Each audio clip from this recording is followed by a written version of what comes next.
They scammed me out of everything at 18. What I did next shattered my father's business forever. In investing, there's this thing called survivorship bias. You look at the winners and forget about the thousands who crash and burn on the same path. That night in Boston, sitting on the rooftop of L'Espalier, I was convinced I was a winner, that I'd beaten the market, dodged the risks, outsmarted fate itself. I was staring at the city from that rooftop, thinking the monster I'd been running from had long since filed for bankruptcy. Classic mistake of someone who'd been watching the graph go up for too long. The city lights below us looked like the motherboard of some sleeping giant, golden circuits on a dark silicon sea. I was swirling a glass of Barolo, the 2010 vintage, because when you're celebrating 10 years of freedom, you might as well be poetic about it. Chloe sat across from me, her eyes reflecting the candlelight in the skyline, and I remember thinking she looked like she belonged in one of those Renaissance paintings. Not the religious ones. The ones where they painted real people with all their perfect imperfections. The wine tasted like victory, like dark cherries and leather and something ancient that whispered, "You made it, kid." 10 years since I'd walked away from everything. 10 years of reverse engineering a life from scratch. My own tech consulting firm pulling 7 figures. A penthouse in Back Bay. A woman who looked at me like I hung the moon, even though she knew I could barely hang a picture frame straight.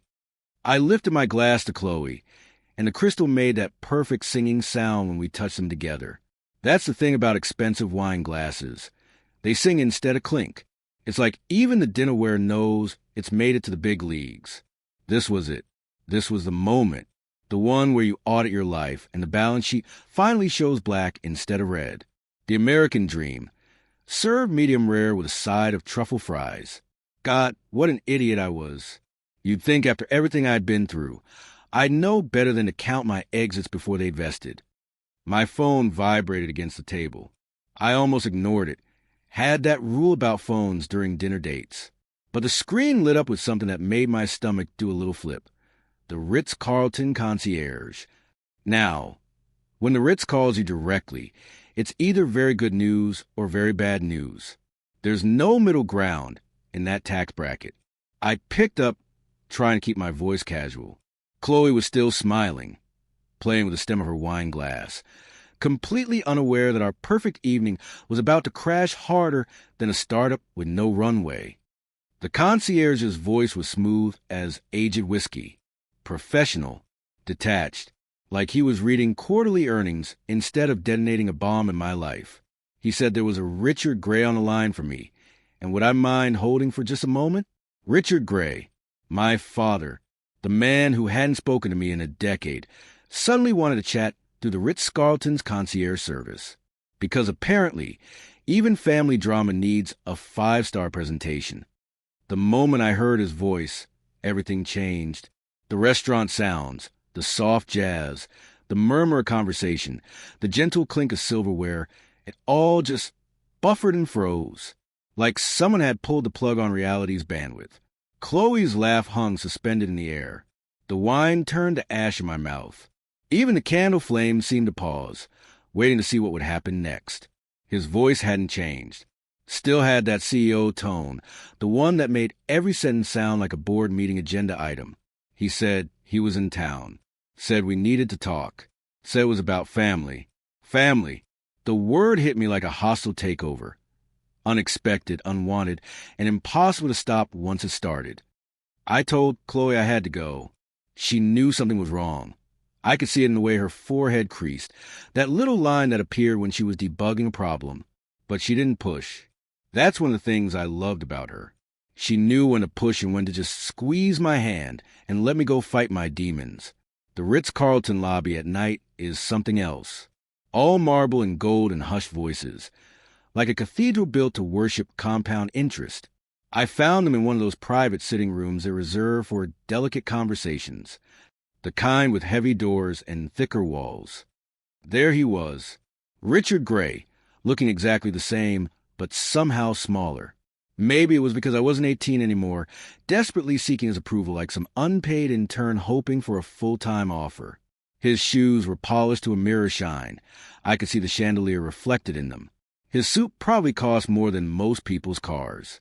And next to him sat Karen, my stepmother, radiating concern like a malfunctioning space heater. Artificial and slightly uncomfortable. The room smelled like expensive cigars and old wood and lies. That particular cocktail of scents that says, important men make important decisions here. I sat down across from them, and for a moment, nobody spoke. We just sat there, three people pretending we were a family. Then Richard started talking about family values and second chances and water under the bridge. This man, who had literally changed the locks while I was at my mother's funeral, was talking about family. It was so absurd I almost laughed. Would have, if my throat hadn't been so tight. Karen nodded along, her face running sympathy EXE, a program that looked like it had been debugged in a mirror. She reached out like she might touch my hand, then thought better of it. Smart woman. I might have bitten her fingers off.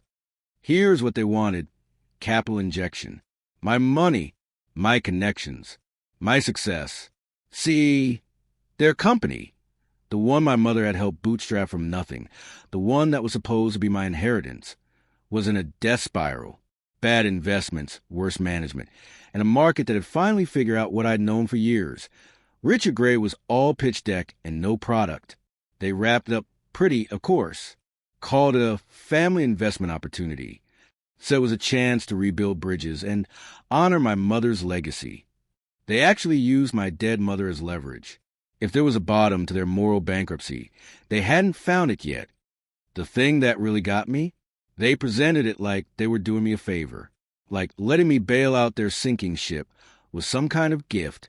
Richard actually said, and I'll never forget this, he said that this was what my mother would have wanted. Us, together again, working as a family. I stood up to leave. My hands were shaking, but I kept them in my pockets so they wouldn't see. Richard called after me. Something about thinking it over, about not making emotional decisions. Karen just sat there, probably calculating the liquidation value of that ridiculous diamond necklace she was wearing. I made it back to my apartment before I completely crashed. Chloe was there. She let herself in with the spare key. She took one look at me and knew. That's another thing about her. She could read me like clean code, no obfuscation necessary. I told her everything. The words came out in a flood, like data bursting through a broken firewall, about how they'd made me sign papers when I was 18, right after Mom died, how they'd said the company was facing bankruptcy, that it was just a formality to restructure, how I'd been so grief-stricken and desperate for any scrap of family that I'd signed without due diligence.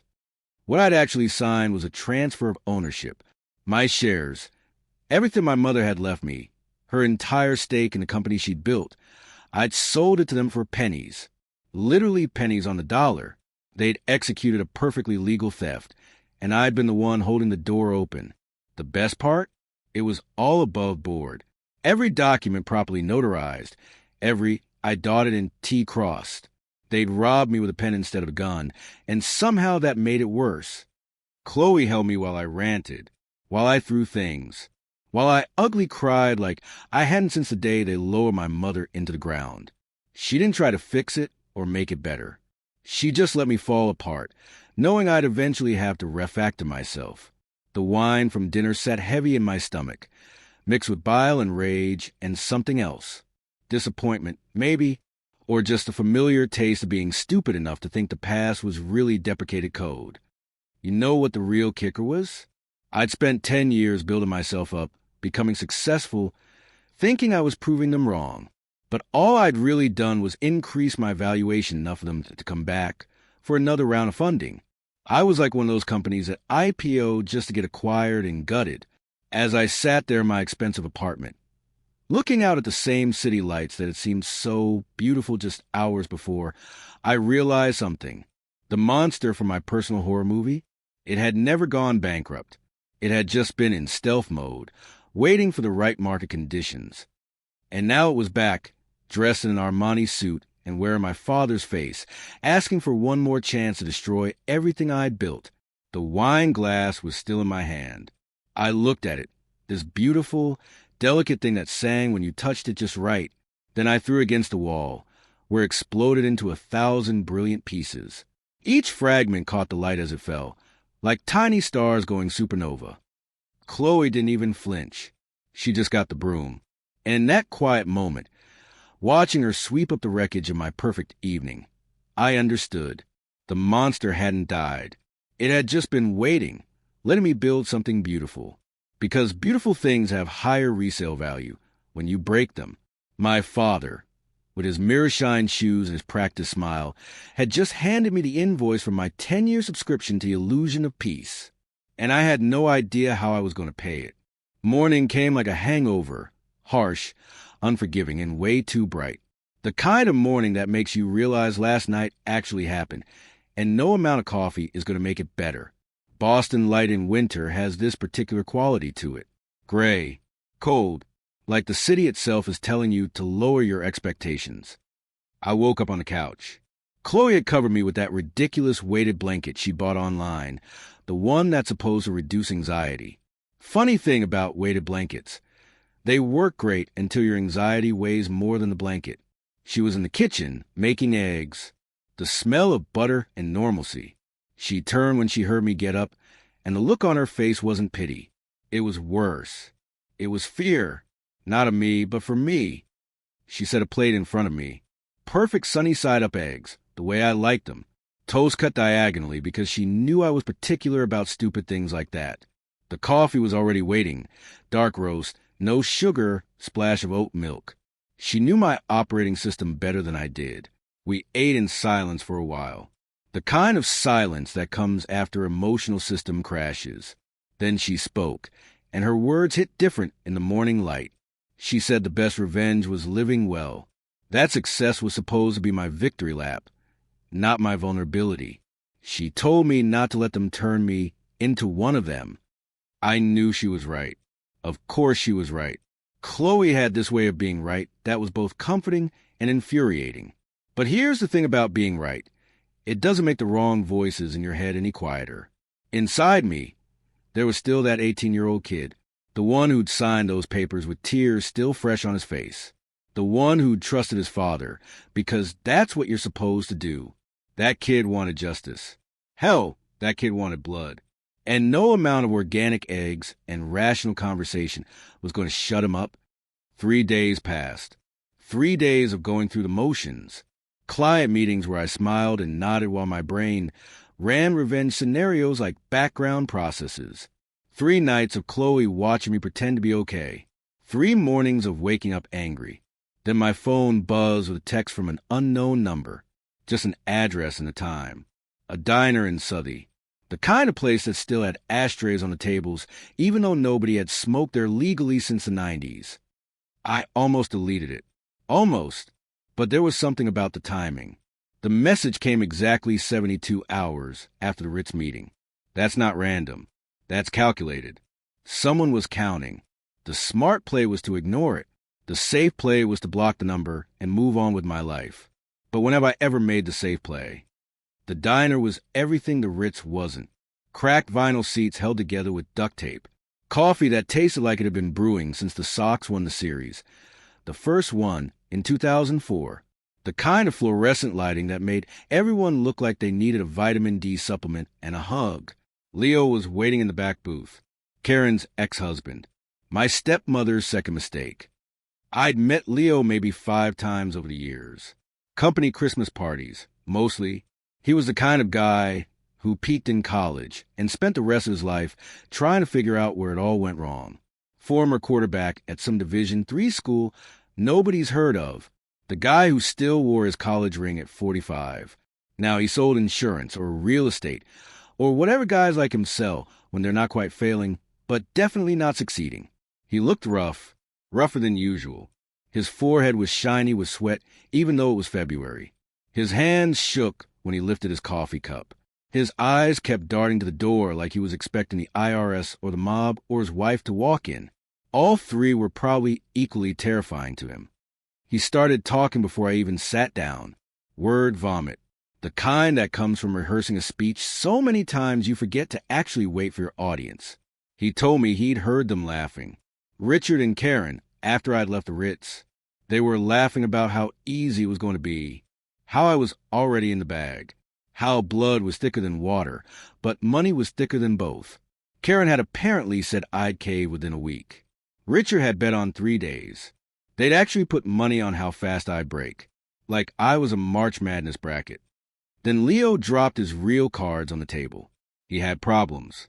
The kind of problems that come with a capital P and require either an intervention or witness protection. Gambling problems. Started innocently enough. Fantasy football with the guys from work. Then daily fantasy. Then sports betting apps with their slick interfaces and easy credit. Then bookies. Then the kind of people who consider kneecaps as collateral. He owed $47,000. Specific number. The kind of specific that means someone's keeping very careful track. Karen knew about the debts. Of course she knew. She held it over him like a guillotine blade. One wrong move, one moment of defiance, and she'd let it drop, let his debts come due, let his perfectly curated suburban life explode like a piñata full of IOUs. But here's where it got interesting. Leo had been planning his escape for months, and he'd been collecting evidence. He pulled out his phone with hands that shook like California during earthquake season. The audio file was dated a week ago. Karen's voice, crystal clear, wine-drunk and bragging to her book club friend. Every detail of the con they'd pulled on me a decade ago. How they'd manipulated the grieving kid. How they'd made it all legal. How they'd stolen my inheritance with paperwork instead of a weapon. She was proud of it. You could hear it in her voice. Like she was describing a particularly clever way to avoid paying taxes. She actually used the word elegant to describe how they'd screwed me over. I asked him how he got it. Simple, he said. She thought he was furniture. Background noise. The human equivalent of a decorative vase. Last week, she'd hosted book club. Though from the sound of it, they discussed more wine than literature. Started bragging about how she'd orchestrated the whole thing back then. How she was the real brains behind Richard's success. He'd left his phone recording in the living room, hidden behind their wedding photo. The irony wasn't lost on either of us. She never even considered him capable of that level of thinking. That's the thing about treating people like NPCs in your personal video game. Sometimes they develop their own storylines. Leo's terms were simple. He'd give me the recording, the whole unedited file, plus some other documents he'd been collecting. In exchange, I'd pay off his debts and give him enough to disappear. $50,000 to clear the books, another $20,000 to start fresh. $70,000 for a recording that could destroy the people who destroyed me. He had it all planned out. There was a cousin in Phoenix who ran a used car dealership. Could get him a job, no questions asked. New name, new life, new chance to probably develop a different addiction. But that wasn't my problem. The coffee between us had formed that weird film that cheap coffee gets when it cools. The fluorescent light above us flickered like it was sending an SOS. Nobody was coming to save us. We were just two guys in a bad diner, both victims of the same predators, negotiating our mutual destruction or salvation. I asked him why he'd waited until now. Why not run months ago? He laughed, but it sounded more like a cough. Said he'd been waiting for leverage, waiting for the perfect moment.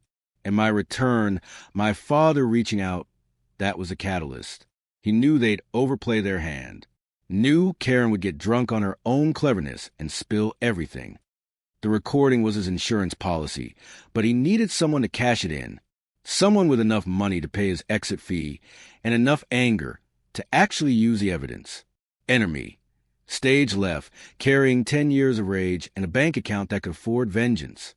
I listened to him lay out his plan, watched him fidget with his coffee cup, saw the desperation leaking from every pore. This wasn't a man making a deal. This was a drowning man grabbing for anything that floated. I told him I'd think about it. Didn't promise anything. Couldn't. Not yet. The 18-year-old in me was screaming take the deal, to burn it all down. But the businessman in me knew that desperate partners make dangerous allies. I left him there in that booth, staring at his phone like it might ring with salvation. He looked like a man watching his last lifeboat drift away. Which, to be fair, he probably was. The walk back to my apartment took longer than it should have. Boston in February isn't made for walking, but I needed the cold. Needed something real and harsh to cut through the noise in my head. Two voices were at war with every step. Chloe's voice preaching peace and healing. The 18-year-old's voice demanding justice and revenge. By the time I reached my building, I wasn't any closer to an answer, just colder and angrier. I opened my apartment door, and warmth hit me like a slap of reality. Chloe was on the couch, laptop open, working on some project that would probably make the world slightly better in ways most people would never notice. She looked up and smiled, and for a moment, I could see it clearly, a future where I let it all go, where I chose her wisdom over my rage, where I proved I was better than them. But moments pass. That's what makes them moments. My phone felt like it weighed 50 pounds in my pocket. Leo's number was already saved under insurance policy. The choice wasn't between right and wrong anymore. It had crystallized into something simpler, sharper, become the monster and get justice, or remain the victim and keep my soul. Those were the only two items on the menu. And after 10 long years of starvation, I was finally hungry enough to order something. The question wasn't whether I'd make the call. It was whether I'd still recognize myself after I did. I didn't sleep that night. Couldn't. Every time I closed my eyes, I saw Leo's shaking hands and heard Karen's drunken confession echoing in my head.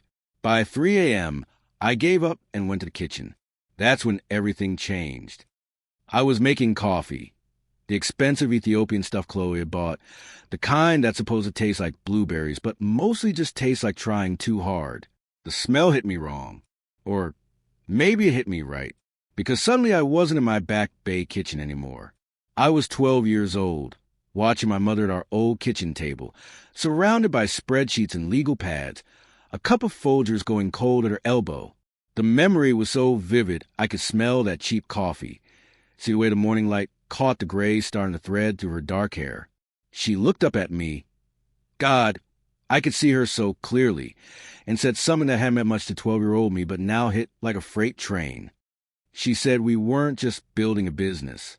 We were building something that would outlive us, something that would matter after we were gone, a legacy. She used that word specifically, legacy, like she knew she wouldn't be around to see it grow. And that's when it clicked. This wasn't about me.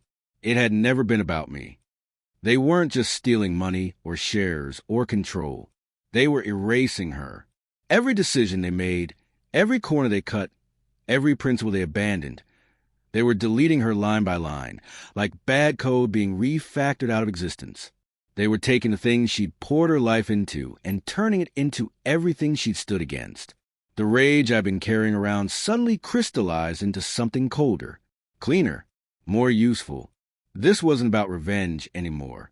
It was about preservation, about saving the only thing left of her that still existed in the world. The 18-year-old kid in my head finally shut up.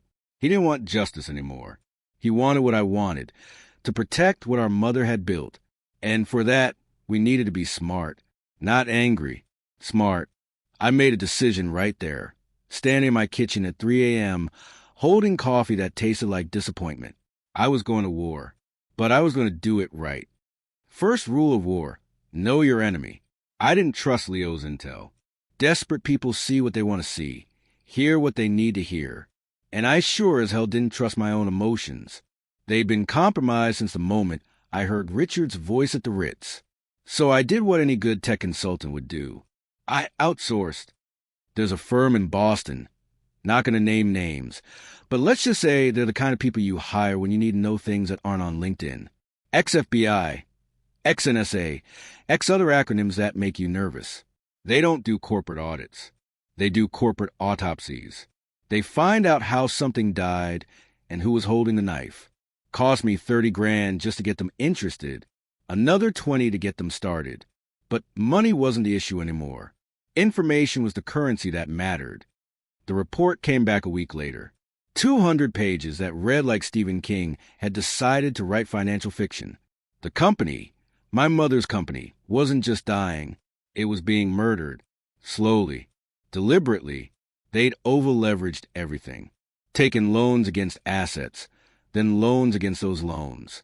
It was like a financial Jenga tower, and they'd been pulling out pieces from the bottom for years.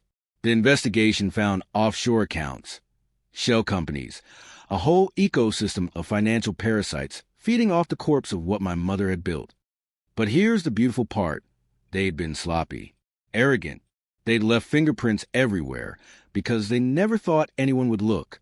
The investigator called it catastrophic operational security. I called it karma warming up. The company had maybe 6 months left, maybe less if the market hiccuped. They needed my money not to grow, not to thrive, but just to keep the lights on long enough to find another sucker or die quietly. 3 days after I got the report, Richard called again. His voice had that fake warmth, like a salesman who knows you're about to walk off the lot.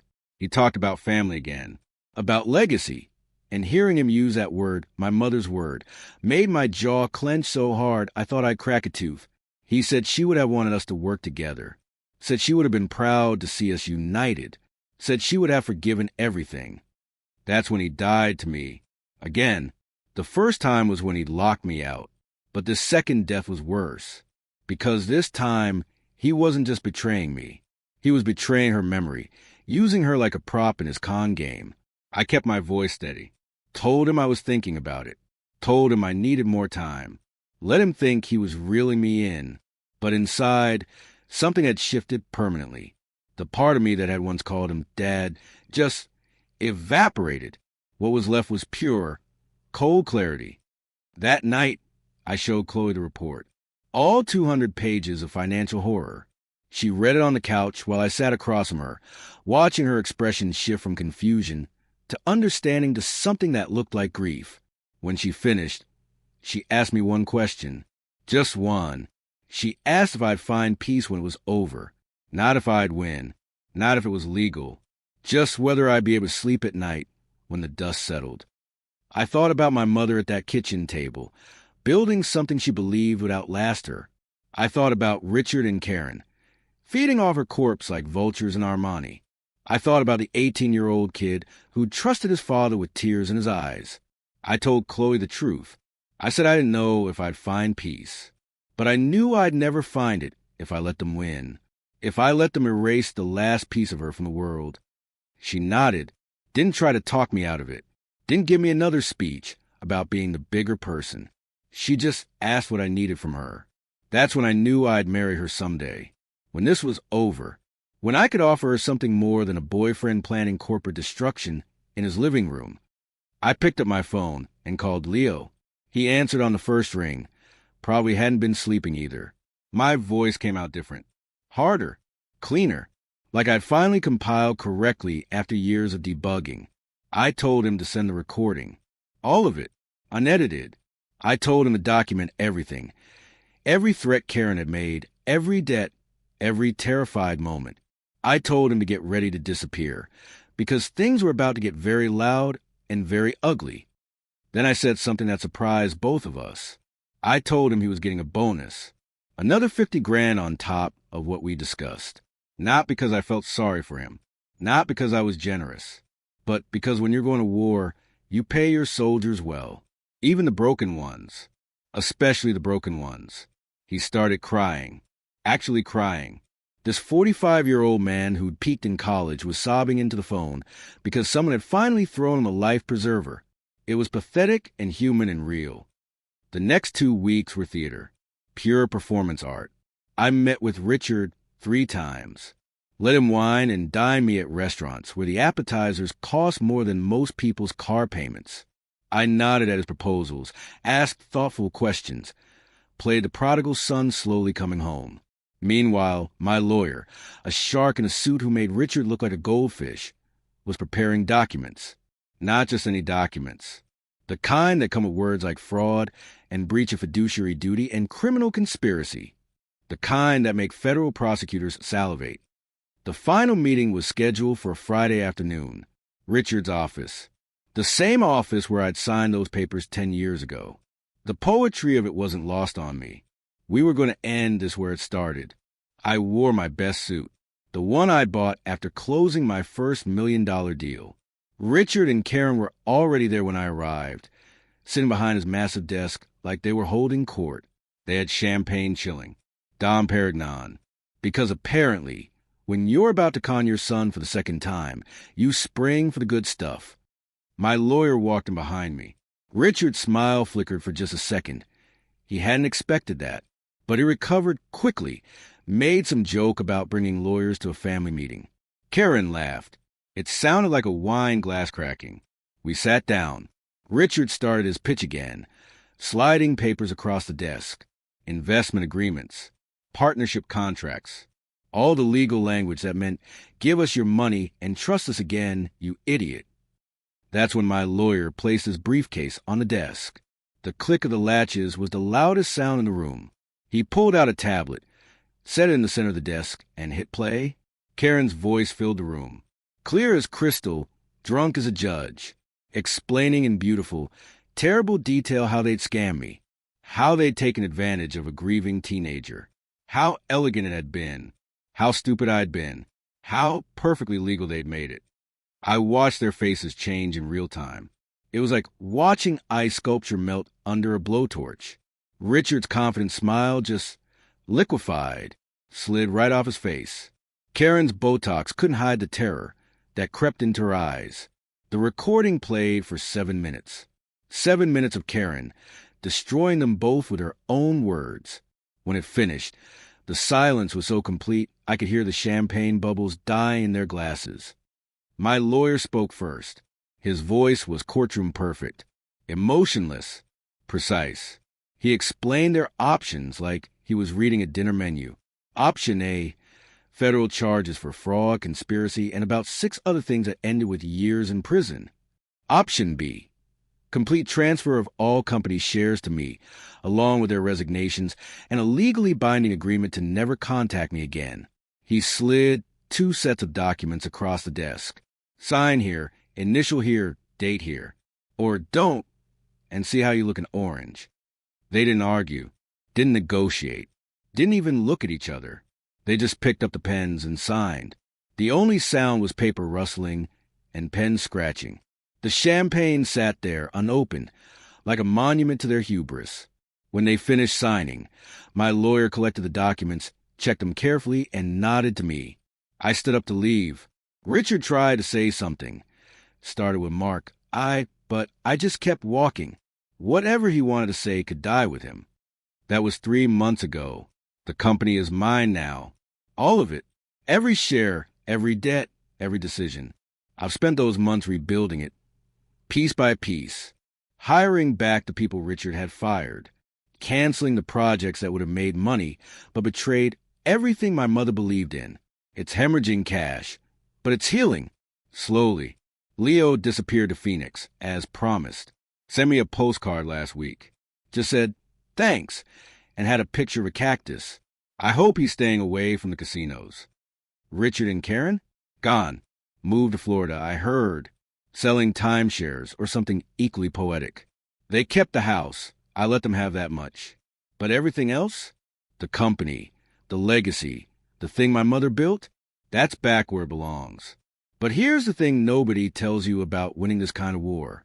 You sit in the office that used to be theirs, looking at your mother's picture on the desk, holding all the cards you fought so hard to get, and you realize something. Chloe was right to ask about peace. Because I saved my mother's legacy, yes. I won, absolutely. But I sit in this office late at night, in the silence that comes after victory, and I still don't have an answer to her question. They say revenge is a dish best served cold. What they don't tell you is that you have to eat it alone, in an empty room, wondering if the person you became to win was worth the person you used to be. My mother built something to outlast her.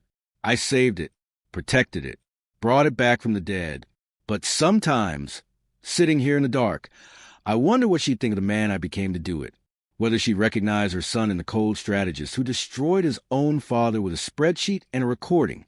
I tell myself she'd understand, that she'd forgive me, that she'd be proud. But the truth is, I'll never know. And that silence, that's the real price of winning. Not the money, not the time, not even the relationships burned along the way. It's the questions that no amount of victory can answer. The company is thriving now. We're profitable again, growing, building things that matter, things that will outlast us all. My mother's legacy is secure, but peace? That's still pending. Some invoices. It turns out you never stop paying. And that's the real ending to the story. Not with a bang or a whimper, but with a question mark, hanging in the air like expensive champagne that never gets opened. Victory tastes different than you think it will. Colder. Quieter. Worth it? Yeah, probably. Ask me again in another 10 years.